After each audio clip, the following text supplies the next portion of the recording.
Hi Scorpio, you mustn't waste time this month, March 2019 I'm talking about, with this strong conjunction of planets in your fifth house of creativity, along with the creative and social planet Venus, Moon, and these other planets, Saturn, Pluto and the Node, in the third house of mental activity. So here we see these two houses are in a nice aspect.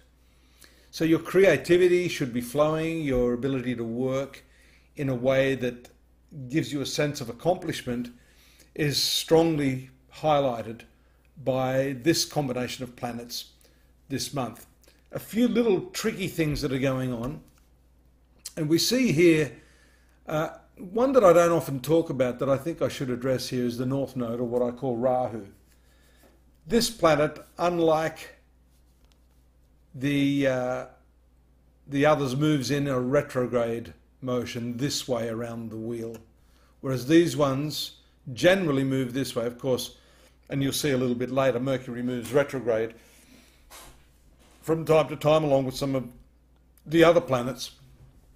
But this one here is excellent, and I'll tell you why, because you've had the North Node transiting through your career sector for some time, almost a couple of years. And this is a shadowy point in the zodiac, so it's actually lifted that. Now, you're probably still not out of the woods, and I've been talking about this as well for a few years. Moving this out of the career sector and now into the ninth house of your horoscope, which is your philosophical, religious, and idealistic belief system. This is going to be under the magnifying glass. And this point is really the point of desire, because it's desire that fuels your karma. And so wherever this point is transiting, it is going to anchor you there. It's going to make you desirous of things in that specific department of life, but you're not going to have it easily, just as you had this career shake-up, many of you anyhow, throughout the transit of the North Node. Now it is in this ninth house.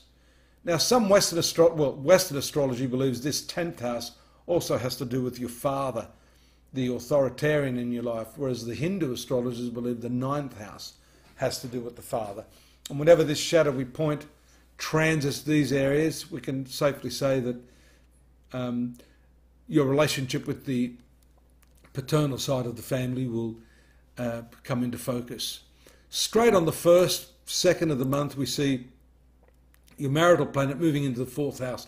This brings a great deal of happiness. Venus moving through the 4th house, then Moon, and then you've got this new moon here on the 7th, again in this 5th house, just at the same time that Mercury goes retrograde.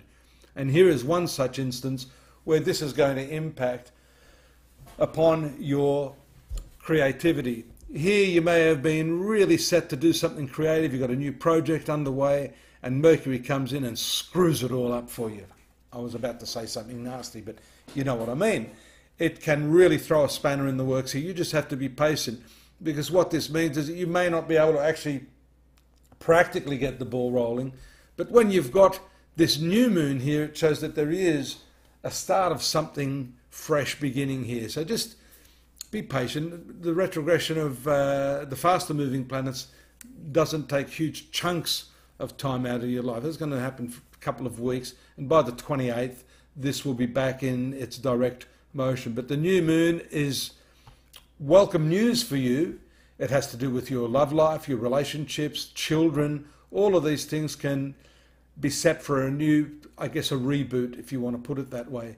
Venus in the 4th house, beautifying your house, finding peace of mind within yourself, and again through artistic and creative means, is a lovely sort of combination. You see also here the disruptor, this planet Uranus, moving through the 7th house of business partnerships and relationships. Don't rely too much on people. I mean, if you're in a strong, committed relationship, I'm not saying you get out of that, but I'm saying where there's new relationships that can be forged, you have to be a little bit careful and don't expect everything to go exactly to plan, because the disruptor, especially here, look at that, there's a midpoint between Mars and Uranus around the 11th, 12th. where there can be a really destabilizing process occurring here in your relationships. Incidentally, a lot of astrologers aren't aware of the fact that this 7th house, along with the 9th house, 3rd house, 12th house, is a place of change or travel. And so there may be something suddenly happening where you may travel very, suddenly out of the blue when you least expect it. That can happen. You've got some nice aspects here between this 5th house of creativity and your belief systems. I think you have to bring everything into consonance here, into harmony. You can't have dissonance between what the inner part of your life is doing and the outer part of your life. These are key dates for that creativity. I'm focusing a lot on creativity. And that creativity is not, I don't always refer to creativity in the literal sense of it being, painting or music. You can be creative in anything that you're doing, and that can even be making money, which we see here. Jupiter in the 2nd house. You know what? I'm having an experience of this myself. It is not acting, behaving in the traditional way. And I think a few of you anyhow, have texted me saying, hey, Dadhichi, this is not working at all.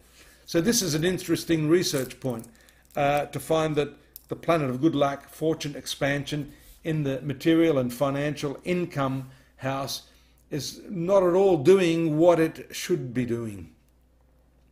And that's probably because it's been in the right angle to Neptune for a while. It's moving out of that phase now.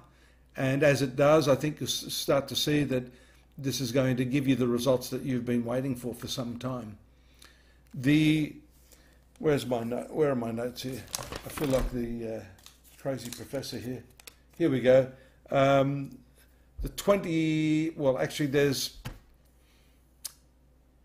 the transit of the sun out of the 5th house into the 6th, along with the full moon on the 21st, just there.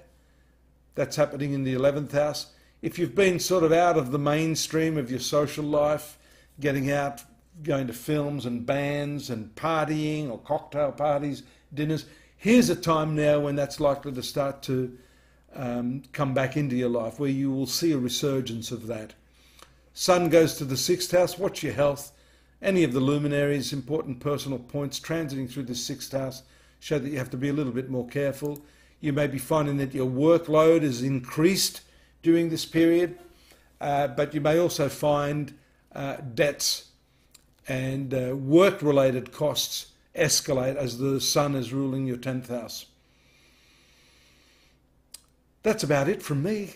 I'll be back next month. I hope you'll join me. Oh, by the way, I forgot to mention that the retrograde Mercury does go forward on the 28th here. So whatever it is you'd planned should start to see the light of day at this point in time. Come and join me as usual at astrology.com.au. I'm waiting for you to have your personal reading if you'd like to. I could tell you a lot more, and it'll be a lot more pertinent, a lot more personal. This, of course, is general. The month in focus, the year in focus, and day by day in focus, all there at my website, and I look forward to you coming again next month.